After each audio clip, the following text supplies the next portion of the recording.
मैं आपको चैलेंज के साथ कह सकता हूं, वेदों के अंदर तब्दीली आई हुई है। मैं ये भी कह सकता हूं कि बाइबल के अंदर भी तब्दीलियां हैं। मैं ये भी कह सकता हूं कि गुरु ग्रंथ के अंदर भी तब्दीलियां हैं। मैं ये भी कह सकता हूं कि आपको कि तालमूद के अंदर भी और धम्पद के अंदर भी तब्दीलियां हैं। आप बाइबल खोलिए और रेड लाइट बाइबल खोलिए तो आपको आसमान और जमीन का फर्क नजर आएगा। अगर एक बाइबल में आप देखते हैं, पवित्र बाइबल में, और रेड बाइबल जो बाइबल है उनको आप खोलते हैं तो उनके तर्जुमे में डिफरेंस। और मेरे पास तमाम बाइबल मौजूद है जिसको मैं कोट करता हूं।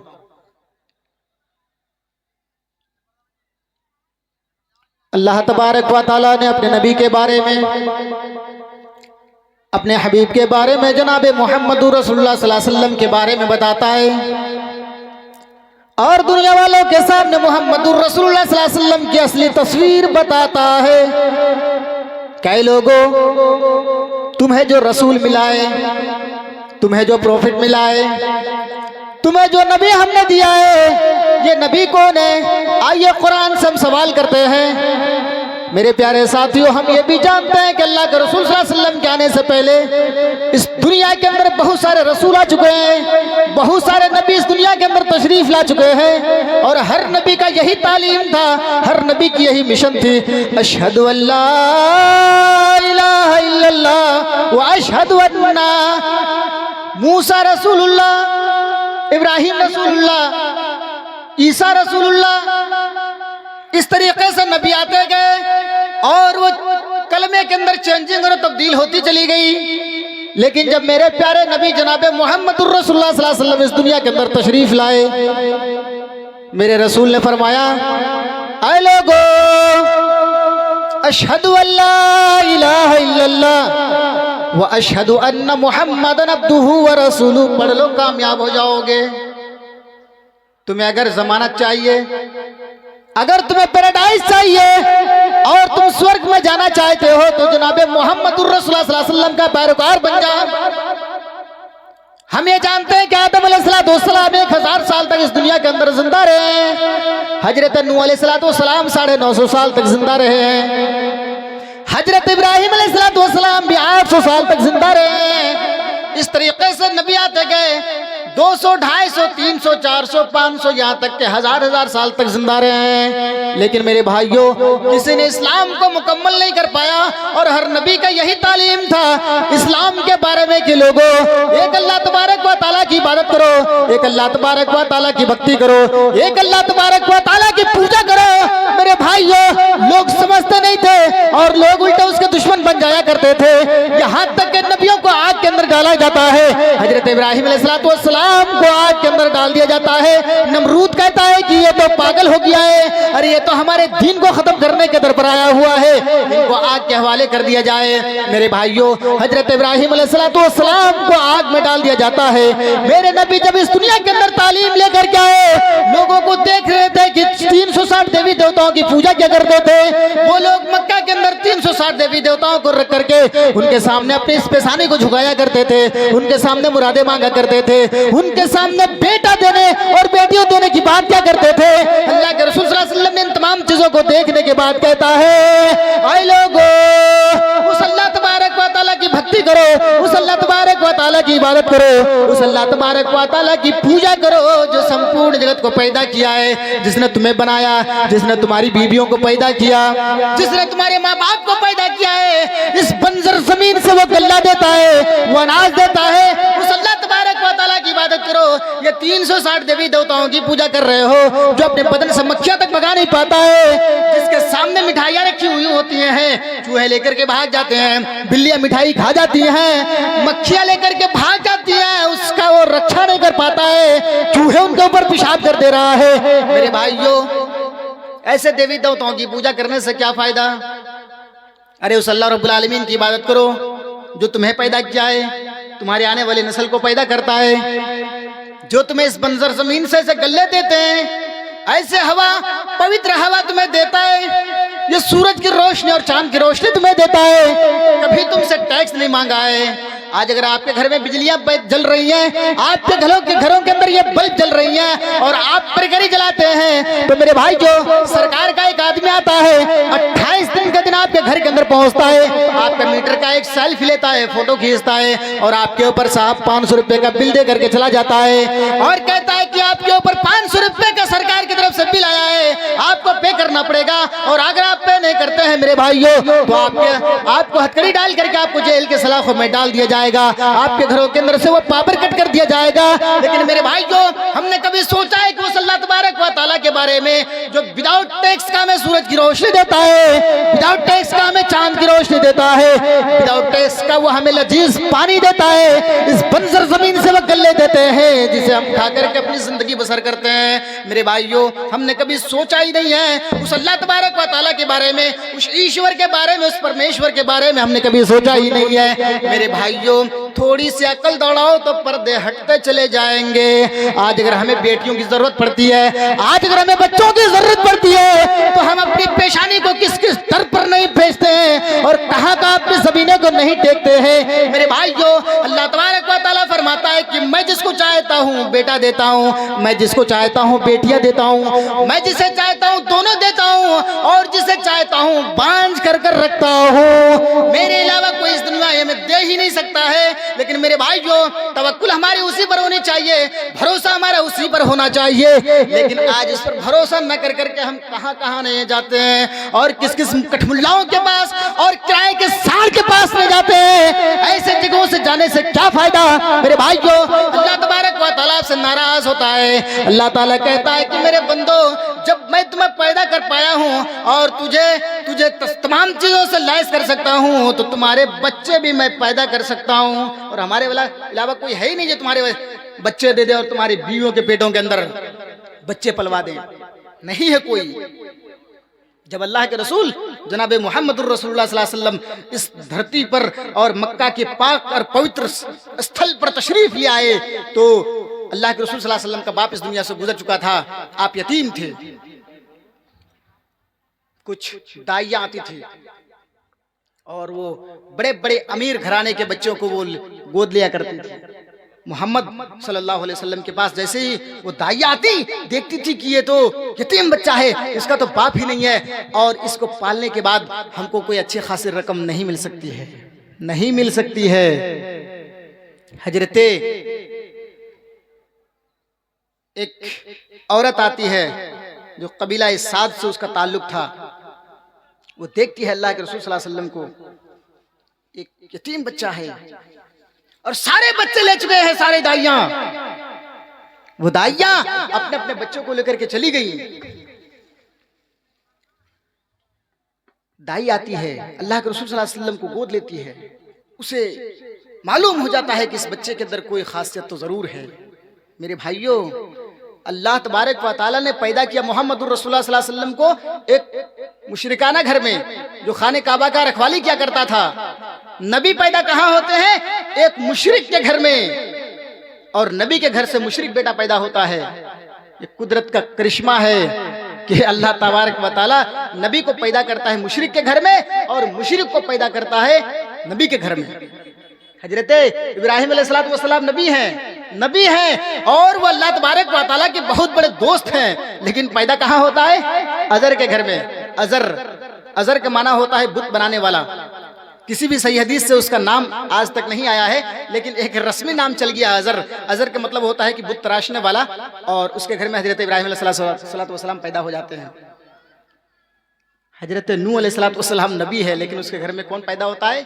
कनान, जो मुशरिक है, जो अल्लाह तबारक व तआला की इबादत नहीं करता है।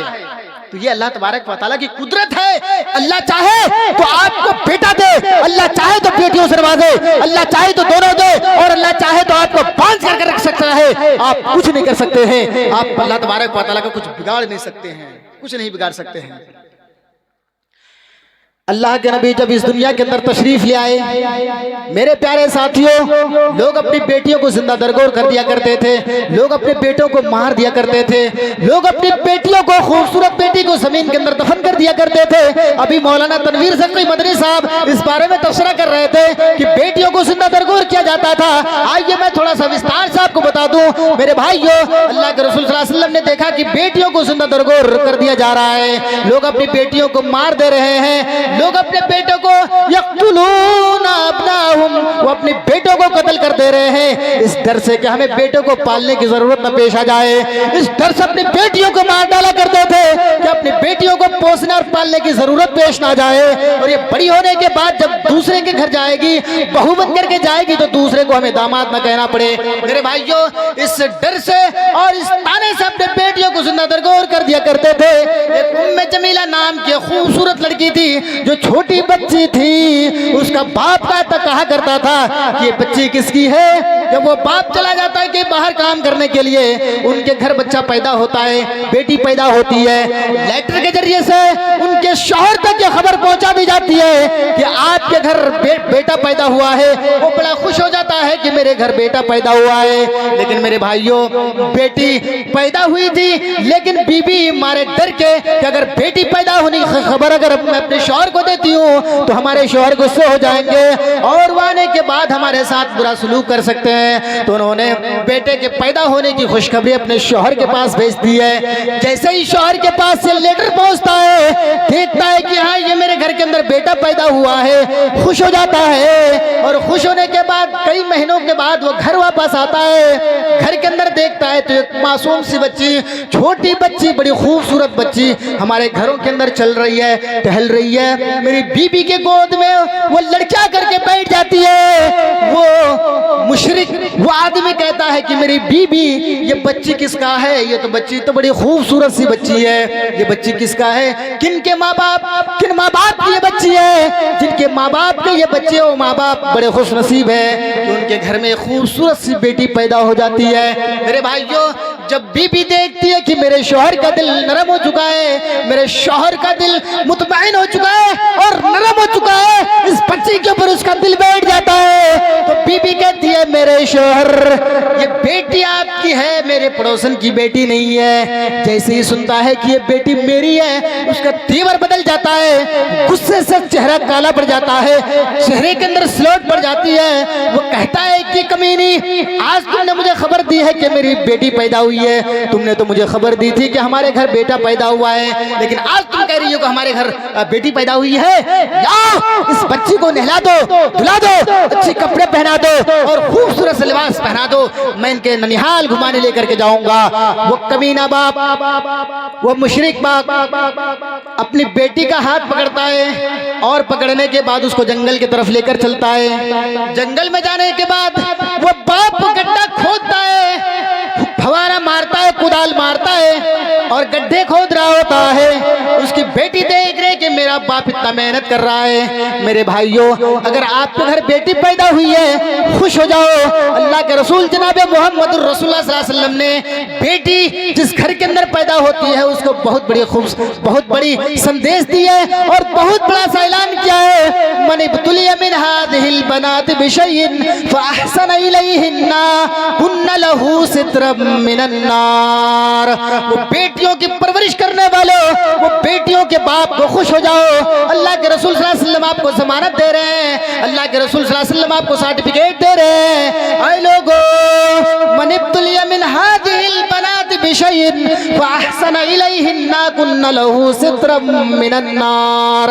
जिनके घर 2 बेटियां पैदा हो जाए, 3 बेटियां पैदा हो जाए, 4 बेटी अगर जिसके घर में पल रही है, वो बाप जन्नत में ऐसे होंगे जैसे मेरी ये 2 उंगलियां हैं, यानी मेरे पास वो पड़ोसी बनकर के रहेंगे, मेरे साथ जन्नत के अंदर वो मेरे पड़ोसी बनकर के रहेंगे। मेरे भाइयों, अगर उसी घर के अंदर आपका यतीम बच्चा पल रहा है और आप यतीम बच्चों की परवरिश कर रहे हैं, अल्लाह के रसूल सल्लल्लाहु अलैहि वसल्लम ने फरमाया, अना व काफिलुल यतीम, यतीमों की परवरिश करने वाले ऐसे होंगे जैसे मेरे ये 2 उंगलियां हैं। तो अगर आपके घर लड़की पैदा हुई है, खुश हो जाइए, आपके लिए जन्नत का दरवाजा खुला हुआ है, आप जन्नत के अंदर जाएंगे। और अल्लाह के रसूल सल्लल्लाहु अलैहि वसल्लम की जो बातें हैं, ये बातें 110% सही है। मेरे भाइयों, अल्लाह के रसूल जो जमानत दे करके जाते हैं और जो चीज फरमा करके गए हैं, वो 100% होने वाला है। तो अगर आपके घर के अंदर बेटी पैदा हुई है तो खुश हो जाइए।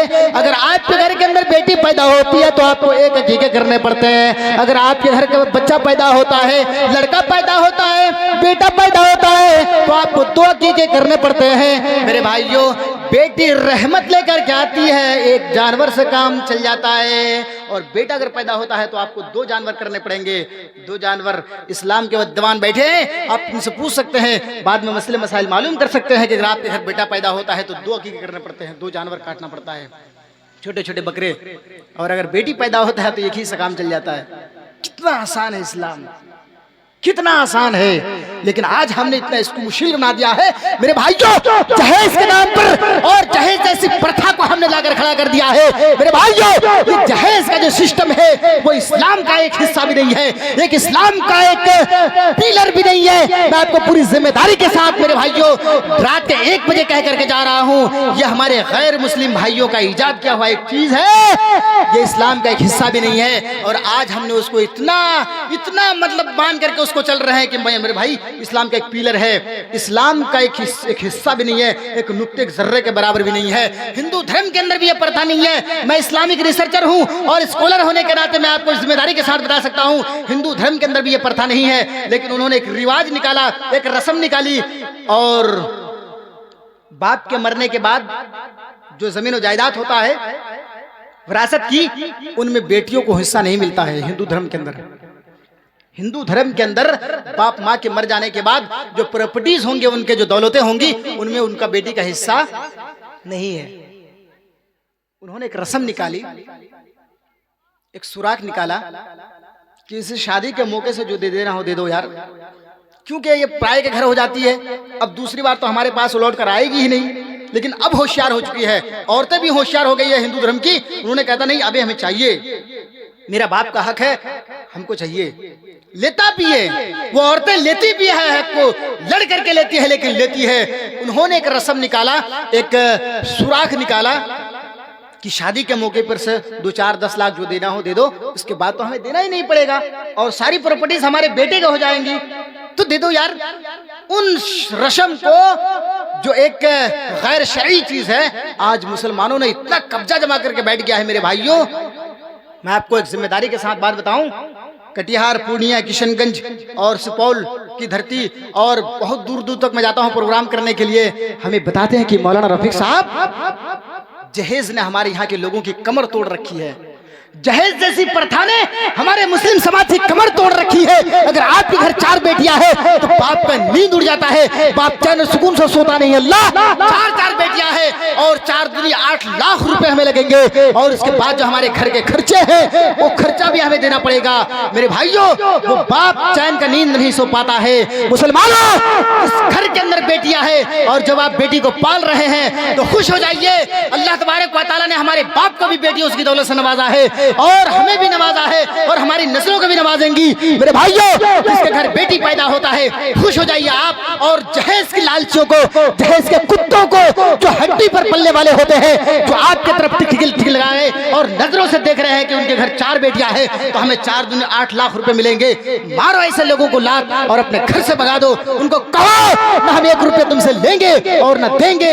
इस्लाम की शरीयत ये है, हमारा कानून ये है, हमारे रसूल का शरीयत ये है कि हम 1 रुपया किसी से ना लेंगे और ना किसी को देंगे। अगर तुम्हें हमारी बेटी को ले जाना है तो शरीयत के निजाह से ले जाओ, शरीयत की तरह ले जाओ। शरीयत ने जिस तरीके से ले जाने का हुक्म दिया है उस तरीके से ले जाओ। और तुम अगर जहेज लेते हो और जहेज के लालची अगर आते हैं, मारो लात उन्हें और भगाओ अपने घरों से। मेरे भाइयों, 2-4 घरों से अगर ऐसा हो जाए, 2-3 गांव से अगर ऐसे हो जाए तो मेरे भाइयों जहेज जैसी प्रथा पर ठप पड़ जाएगी और ये बंद हो जाएगा। अगर ये काम आप नहीं कर सकते हैं तो मेरे भाइयों सुन लो, ये आने वाली नस्लें आपको कभी माफ नहीं करेंगी। आने वाली नस्लें आपको कभी माफ नहीं करेगी। जब शरीयत है ही नहीं है तो हमें किस चीज का भाई क्या फायदा है। अल्लाह के रसूल सल्लल्लाहु अलैहि वसल्लम ने फरमाया, या मासर सबाब मन इस्तता मिनकुमुल बाअत फल्यतज़व्वज फइन्नहु अग़द्दु लिलबसर व अहसनु लिलफरज व मन लम यस्तति फअलैहि बिस्सौम।